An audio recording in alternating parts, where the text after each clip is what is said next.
الحمد لله الذي هدانا لهذا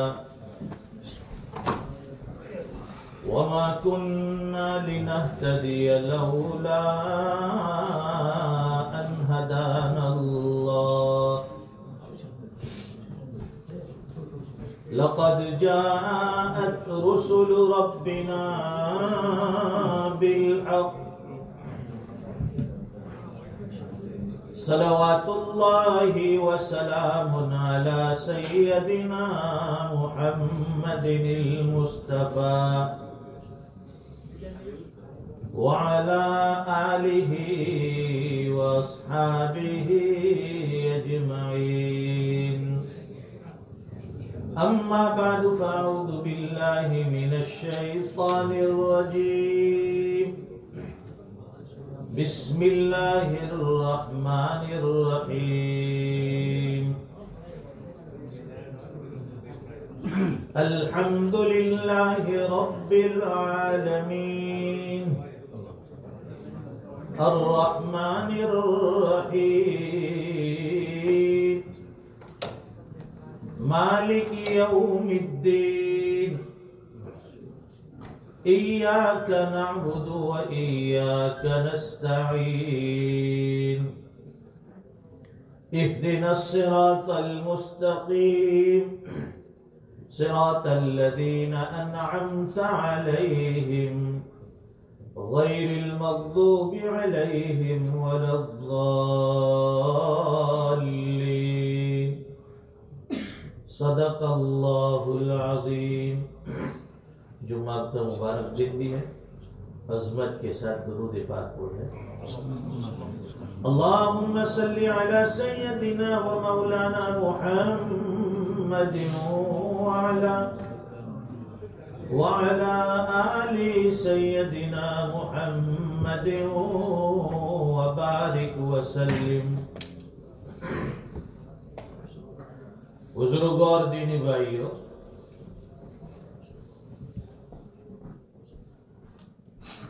ایک ایمان والا اس کی یہ کوشش ہوتی ہے، اس کی یہ خواہش ہوتی ہے، وہ چاہت رکھتا ہے کہ میں ہر طرح کی عبادت کروں، ہر طرح کی نیکیاں کماؤں.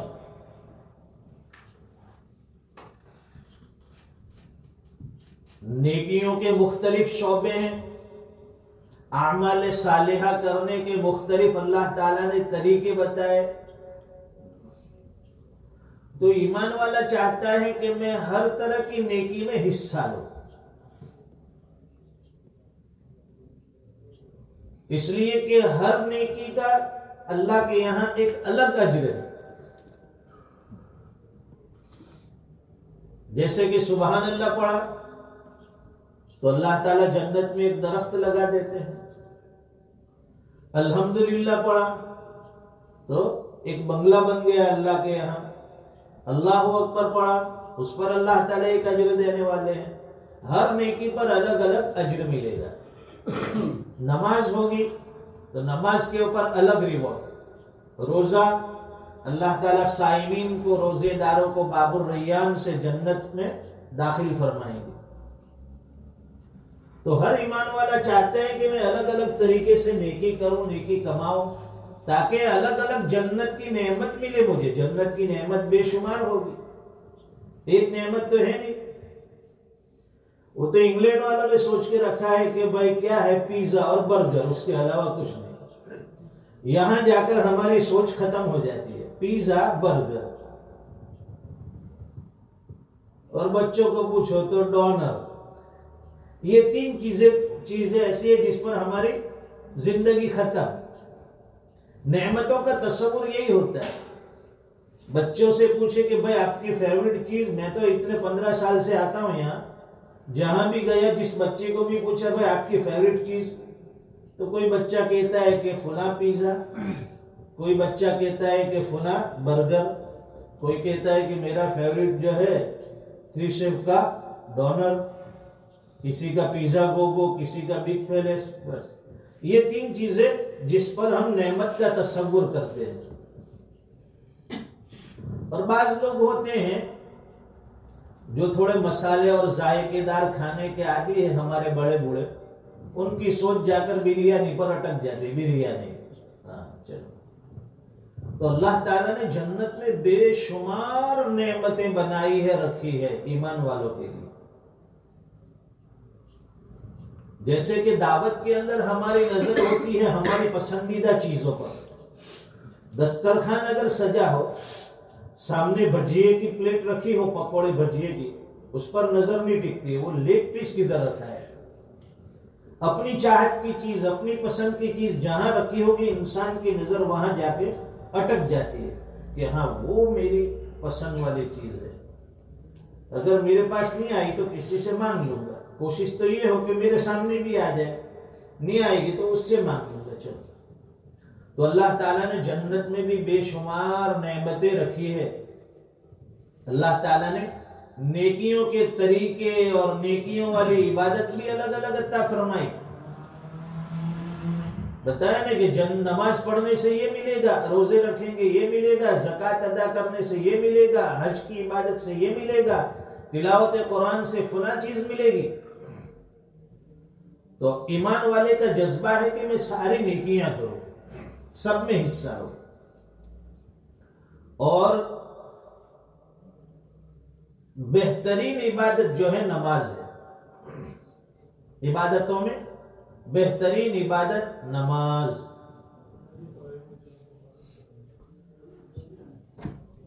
اور ذکر میں بہترین ذکر افضل الذکر لا الہ الا اللہ، یہ سب سے بہترین ذکر.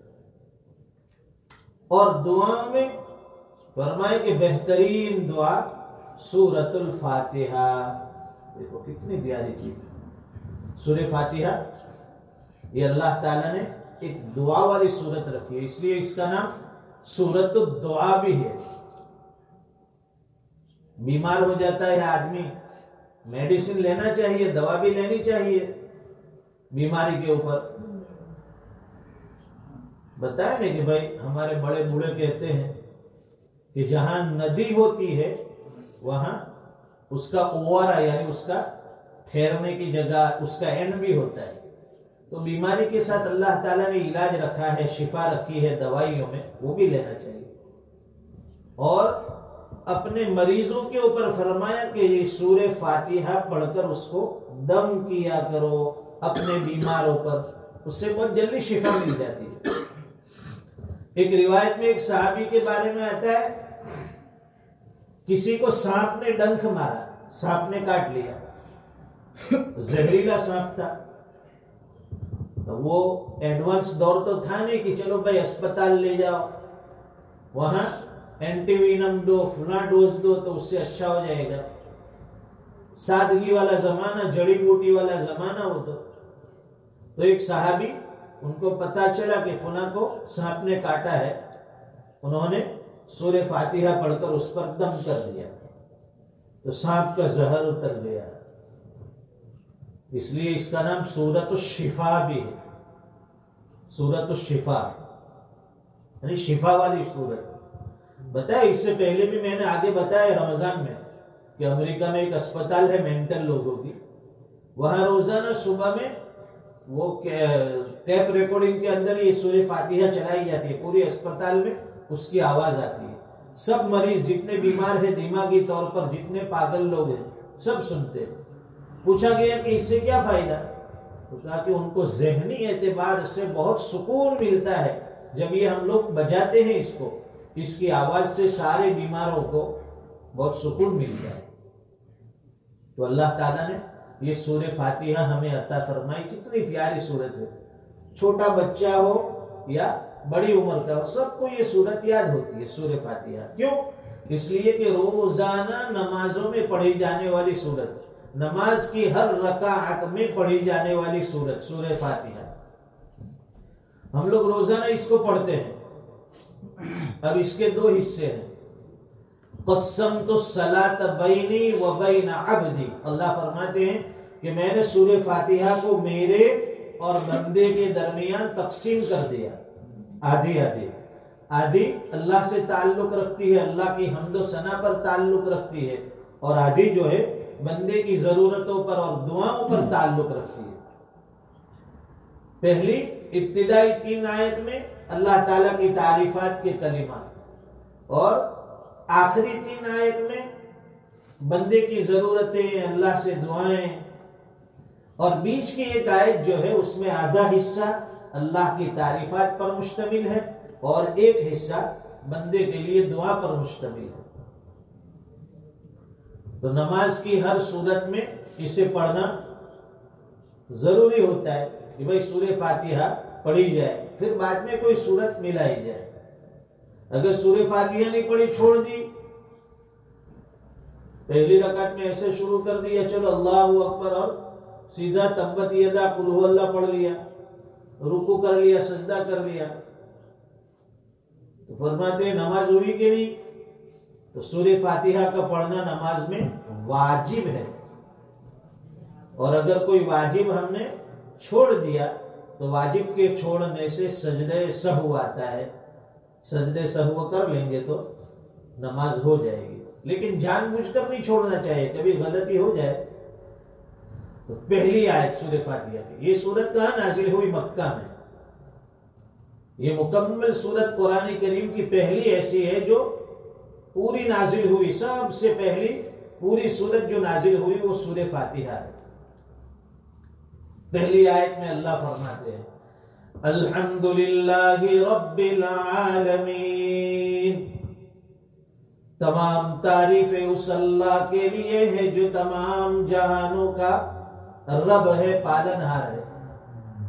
سورہ فاتحہ چھوٹی سورت ہے، نماز میں پڑھی بھی جاتی ہے، لیکن اس کے معانی پر ہمیں غور کرنا ہے، اس کا ترجمہ یاد رکھنا ہے، تاکہ جب ہم پڑھیں گے نماز میں تو کم از کم ہم جو پڑھ رہے ہیں نا وہ ہمارے ذہن میں بھی ہو کہ ہم نے کیا پڑھا ہے، اور اس سے کیا حاصل ہوگا؟ خشوع خضوع بڑھے گا۔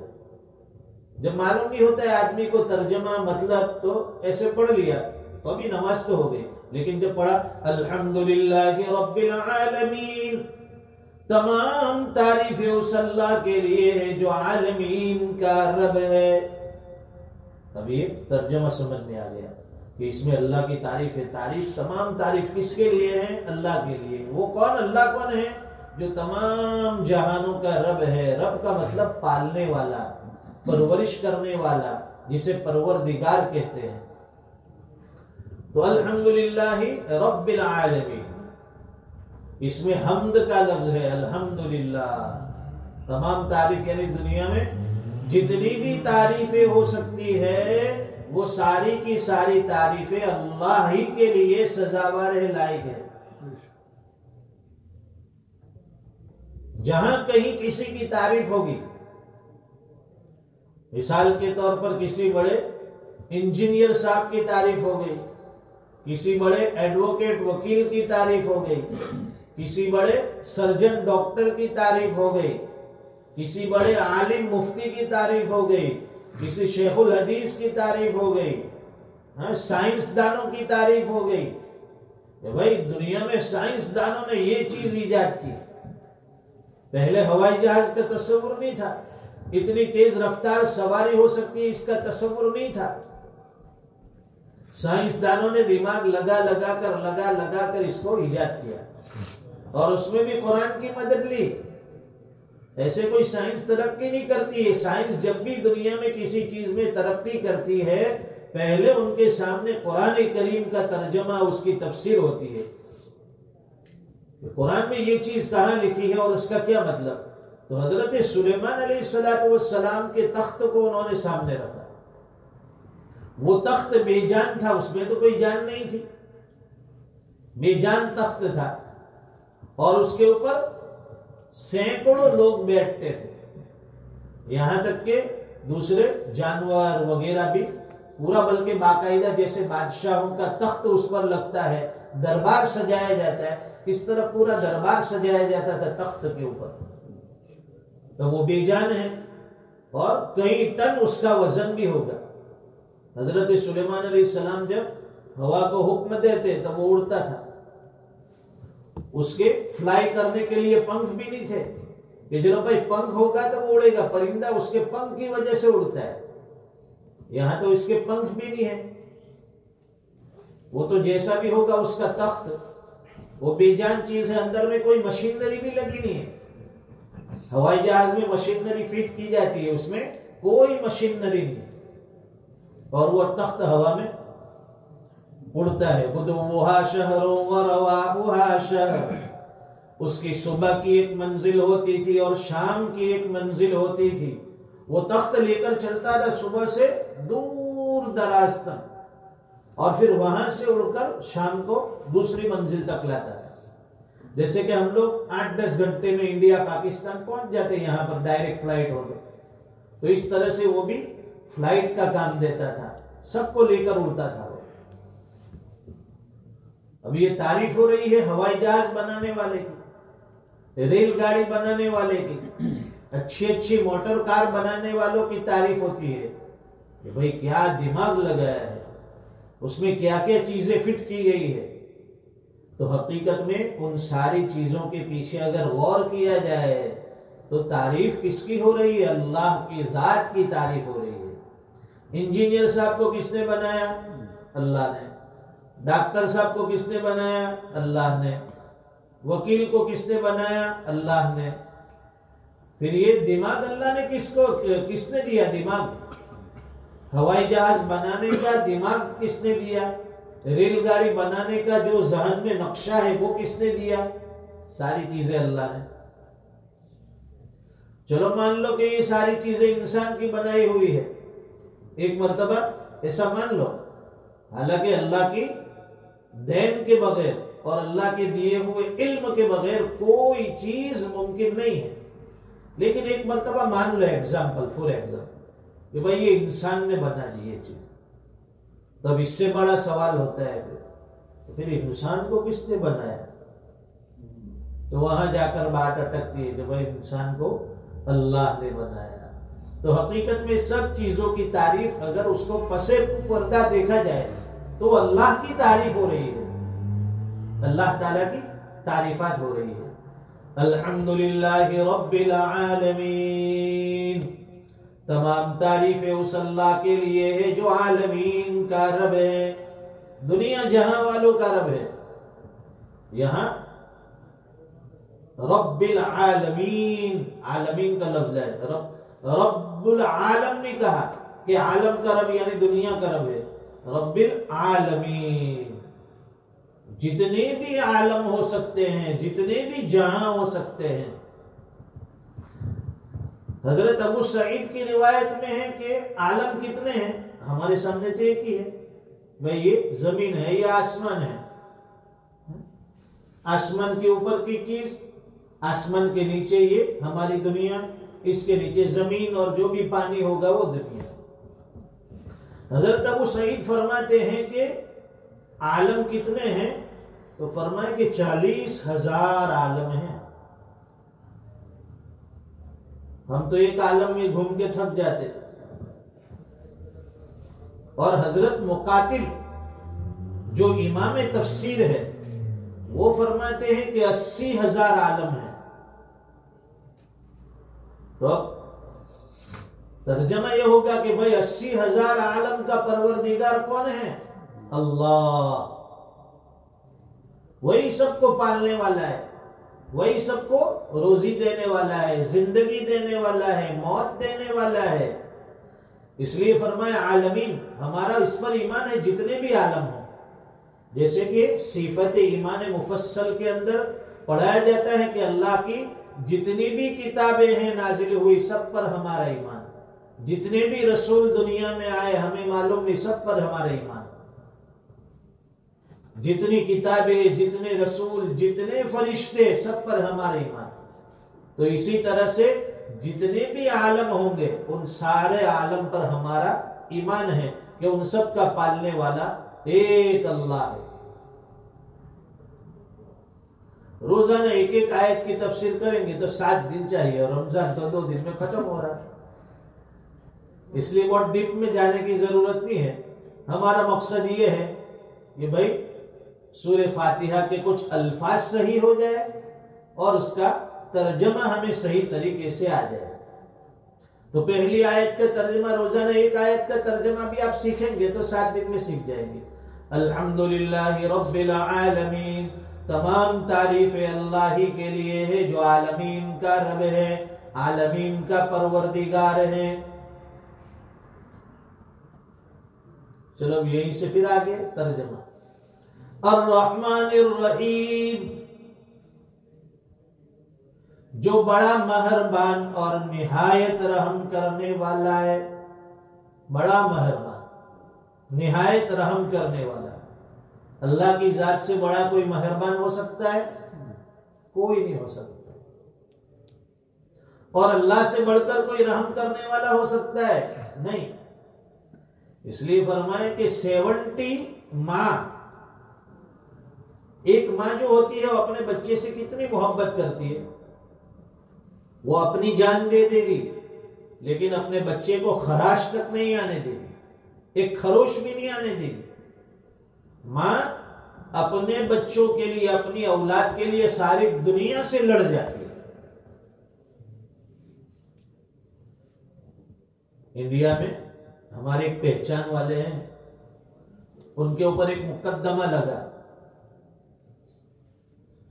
بیچارے مقدمے میں ان کا کہنا یہ ہے کہ میں صرف ساتھ میں تھا، میں نے کوئی ایسا کام نہیں کیا جرم والا، لیکن جو ہے جب پولیس اسٹیشن میں کیس داخل کیا گیا تو سامنے والوں نے ان کا بھی نام لکھوایا کہ میں یہ بھی ساتھ میں آیا تھا. دیکھو آپ چور نہیں ہیں لیکن چور کے ساتھ رہیں گے تو آپ کا نام بھی، چور کے ساتھ شامل ہونے والے کا نام بھی چور میں داخل ہو جاتا ہے. آپ ڈکیٹ کرنے والے، مرڈر کرنے والے نہیں ہیں لیکن اس کے ساتھ آپ نظر آئیں گے تو آپ کا بھی نام ہوگا مرڈرر. تو ان کا بھی کہنا یہی تھا کہ یہ جو کام ہوا ہے میں نے نہیں کیا ہے لیکن چونکہ میں ان کے ساتھ وہاں تک گیا تھا اس لیے انہوں نے میرا نام لکھوایا. اب ان کے لیے اریسٹ وارنٹ جاری ہوا. راتوں رات وہ تو فلائٹ پکڑ کے سیدھے دبئی وہاں چلے گئے. دبئی میں جا کر مقیم ہو گئے. بتانا یہ ہے، یہ واقعہ چھوٹا سا اس لیے بتایا کہ دیکھیے اب وہ وہاں ہے، اس کے بیوی بچے یہاں ہیں، چھوٹے چھوٹے معصوم بچے ہیں 2-3 سال کے، اور اس کے ماں باپ ہیں یہاں پر. 1 مہینہ ہوا، 2 مہینے ہوئے، 6 مہینے ہوئے، سال ہوا، 1.5 سال ہوا، 2 سال ہوا، تبھی وہ وہیں ہے. اس کی جان یہاں اٹکی ہے اپنے بیوی بچوں میں، اپنے ماں باپ میں کہ میں جلدی سے آ جاؤں. لیکن جب تک وہ کیس حل نہیں ہوگا، کلین چٹ اسے نہیں ملے گی، وہاں تک وہ آ نہیں سکتا. جیسے آئے گا اسے قید خانے. تو یہاں اس کی ماں روتی ہے اور روتے روتے اس کی زبان سے یہ الفاظ نکلتے ہیں. حالانکہ بچہ بڑا ہے، بچوں والا بچہ ہے، کوئی چھوٹا بچہ نہیں ہے، بڑی عمر کا. پھر بھی اس کی ماں کہتی ہے کہ بیٹا تو یہاں آ جا، تیری وجہ سے میں ساری دنیا سے لڑ جاؤں گی. اس کے یہ الفاظ، تو یہاں آ جا، تجھے کوئی کچھ نہیں کرے گا، میں ساری دنیا سے لڑ جاؤں گی تیری وجہ سے. تو کتنی محبت ہوگی اپنے بیٹے کے بارے میں. تو فرماتے ہیں کہ اللہ تعالیٰ کو تو ایسی 70 ماؤں سے زیادہ اپنے بندوں پر رحم کرنے والے ہیں اللہ تعالیٰ. تو وہ کہاں چاہیں گے کہ اپنے بندوں کو جہنم میں ڈالے؟ اللہ کہاں چاہیں گے کہ میرے بندے جہنم میں جائے؟ اس لیے اللہ تو نہ فرماتے ہیں کہ مجھے عذاب دینے سے خوشی نہیں ہوتی آپ لوگوں کو، مجھے خوشی نہیں ہوتی، میری تو یہ چاہت ہے کہ دنیا کے سارے ایمان والے جنت میں جائے، بلکہ ساری انسانیت جنت میں چلی جائے. اتنی بڑی اللہ نے جنت بنائی ہے، ساری دنیا کے لوگ جنت میں داخل ہو جائیں گے پھر بھی جنت خالی ہوگی. یہاں تو یو کے میں تو پکڑ پکڑ کے اب یہاں سے لوگوں کو نکال رہے کہ بھائی یہاں میجورٹی بہت زیادہ بڑھ گئی، پاپولیشن زیادہ ہو گیا، تھوڑا کم کرو، لوگوں کے پاس رہنے کے لیے جگہ نہیں ہے، گھر نہیں ہے، جاب نہیں ہے، یہاں والوں کو جاب نہیں ملتا ہے اور لوگ باہر سے آ رہے ہیں، تو یہاں حکومت نے کہا کہ بھائی یہاں سے تھوڑے کم کر دو۔ لیکن اللہ کا نظام دیکھیے، اللہ کا نظام یہ ہے کہ جنت اتنی بڑی ہے، سب لوگ داخل ہو جائیں گے، اور جو ادنا درجے کا جنتی، سب سے لاسٹ میں جانے والا اور سب سے آخری درجے کا جنتی، وہ کیسے کسی وجہ سے اندر پہنچ گیا، چلو بھائی اللہ کا فضل ہو گیا نا، جنت میں اللہ نے پہنچا دیا، چل بھائی جا، تو بھی چلا جا۔ تو اللہ فرماتے کہ اس آخری جنتی کو ہم اس دنیا سے 10 گنی بڑی جنت دیں گے۔ صرف یو کے جتنی جنت نہیں ہے کہ بھائی ایسے ہی 10 یو کے جتنی جگہ جنت میں آپ کو دیں گے، بلکہ اس دنیا سے 10 گنی جنت، جتنی بڑی دنیا ہے ایسی 10 دنیا ہو جائے، اتنی بڑی جنت وہ آخری جنتی کو اللہ عطا فرمانے والے ہیں۔ تو پھر جن کے درجے بلند ہوں گے، جن کے مرتبے بلند ہوں گے، جن کی نیکیاں زیادہ ہوگی، ان کو اللہ تعالیٰ کتنی بڑی بڑی جنتیں دیں گے۔ یہاں دنیا میں کسی کا مکان بڑا ہوتا ہے تو لوگ فخر کرتے ہیں، اس کا مکان تو اتنا بڑا ہے کہ اس کے سٹنگ روم میں 200-500 آدمی بیٹھ کر کھانا کھا لے، اس کا سٹنگ ایریا اتنا بڑا ہے کہ آدمی کرکٹ بھی کھیل سکتا ہے، فٹ بال بھی کھیل سکتا ہے۔ ارے بھائی یہ کتنا بڑا ہوگا؟ زیادہ سے زیادہ 200-400 آدمی کے بیٹھنے کے ہال جیسی جگہ ہوگی۔ لیکن اللہ تعالیٰ نے جنتیوں کے جو محل بنائے ہوں گے جنت میں، ایک کمرے میں سے دوسرے کمرے میں جانے کے لیے آدمی کو سواری استعمال کرنی پڑے، اتنے بڑے بڑے تو کمرے ہوں گے وہاں۔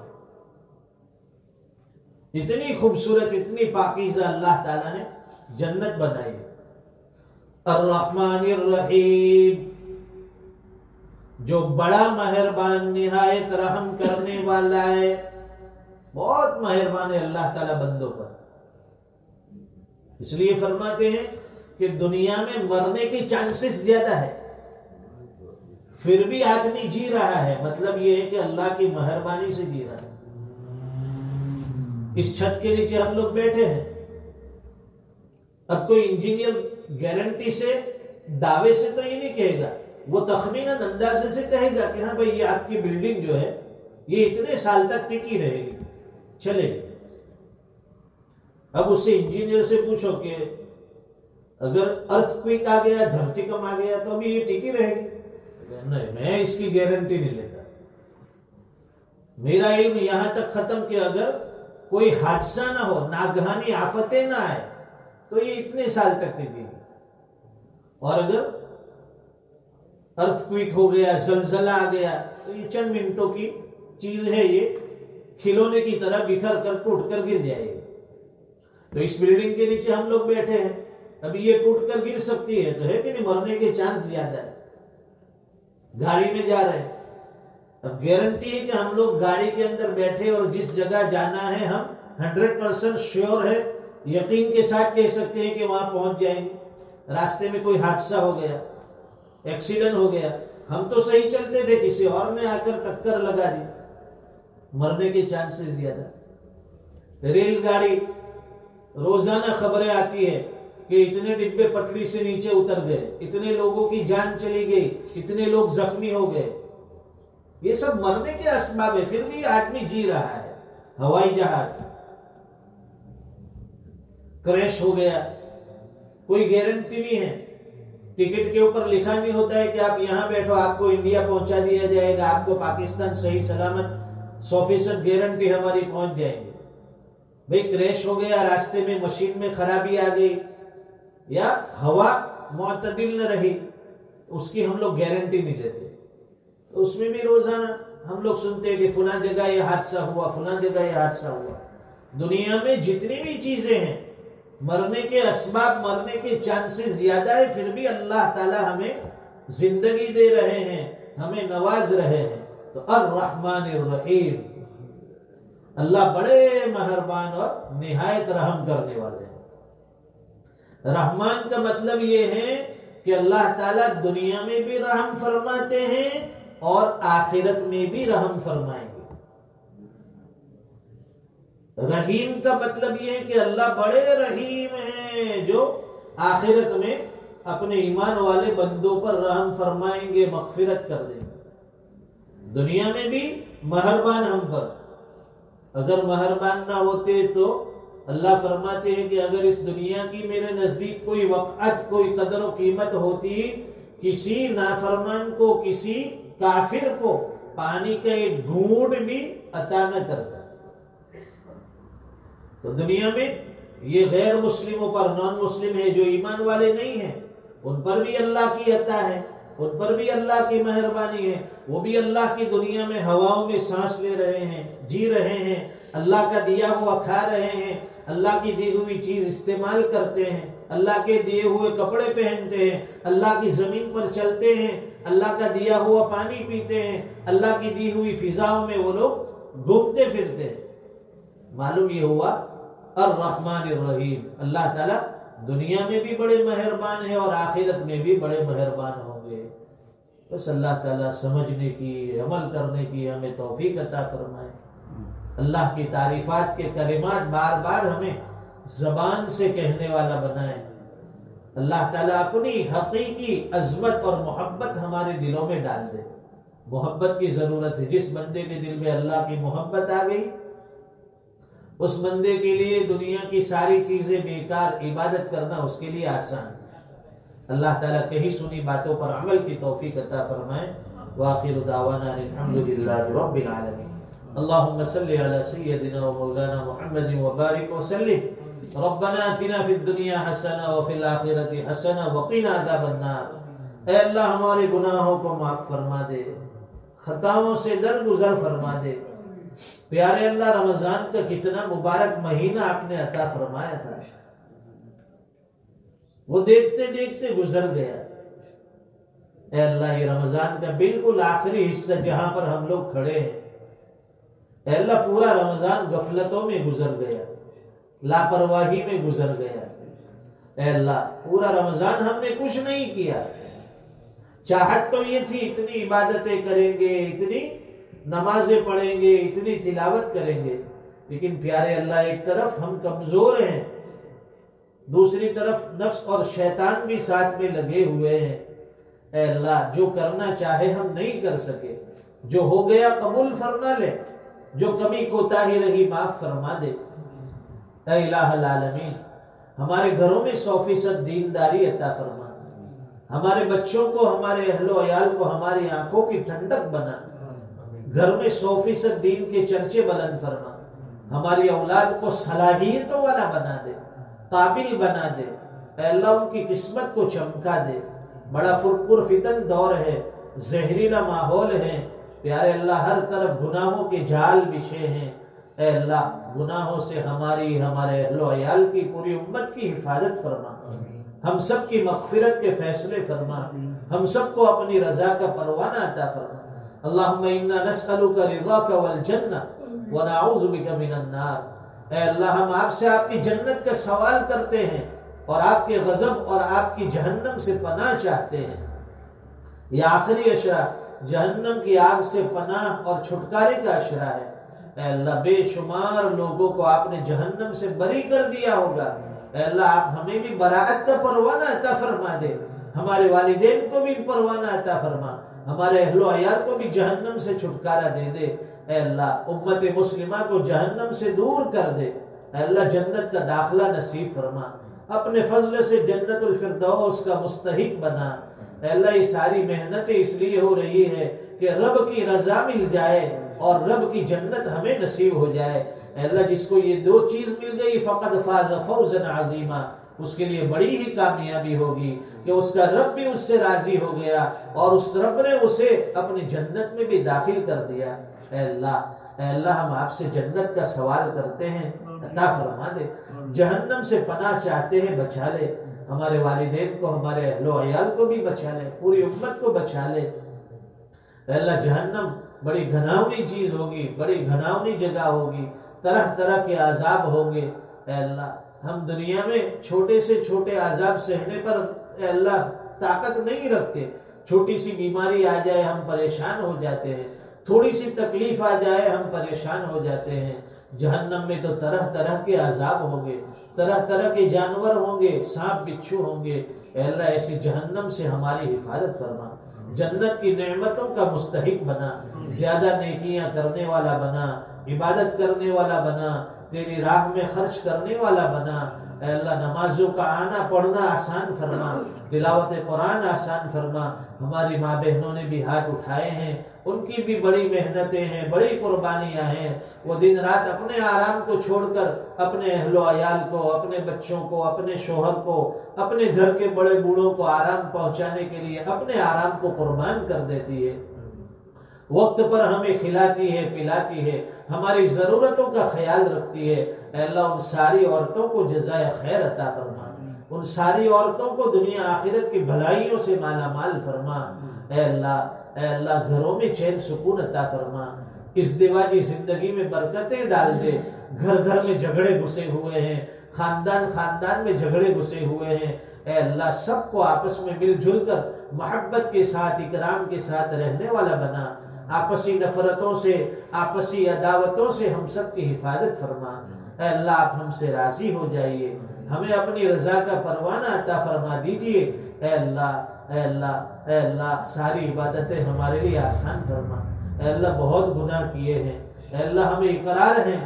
اے اللہ فرشتے لکھتے بھی ہوں گے اور لکھنے والے فرشتے بھی کہتے ہوں گے یہ کیسا بندہ ہے جس پروردگار نے دنیا میں بھیجا عبادت کے لیے, اس پروردگار کی نافرمانی کر رہا ہے, اس کی دی ہوئی چیزیں استعمال کرتا ہے اور اللہ کو ناراض کرنے والے عمل کرتا ہے. اے اللہ معاف فرما دے, نام اعمال کی سیاہ کاری کو مٹا دے, نام اعمال کی سیاہ کاری کو مٹا دے. ہمارے گناہوں پر عفو در گزر کا قلم پھیر دے. اے اللہ ہم سب کو معافی عطا فرما. اللہم انکا عفو تحب العفو فاعف عنا یا کریم. آپ کے حبیب نے فرمایا کہ جب رمضان کا آخری عشرہ ہو اور اس میں اگر لیلۃ القدر نصیب ہو جائے تو کیا مانگا جائے؟ آپ کے حبیب نے فرمایا کہ اللہ سے معافی مانگو. اللہم انکا عفو, اے اللہ آپ معاف کرنے والے ہیں, تحب العفو فاعف عنا, اور معافی کو پسند کرتے ہیں, ہم سب کو بھی معاف کر دیجئے.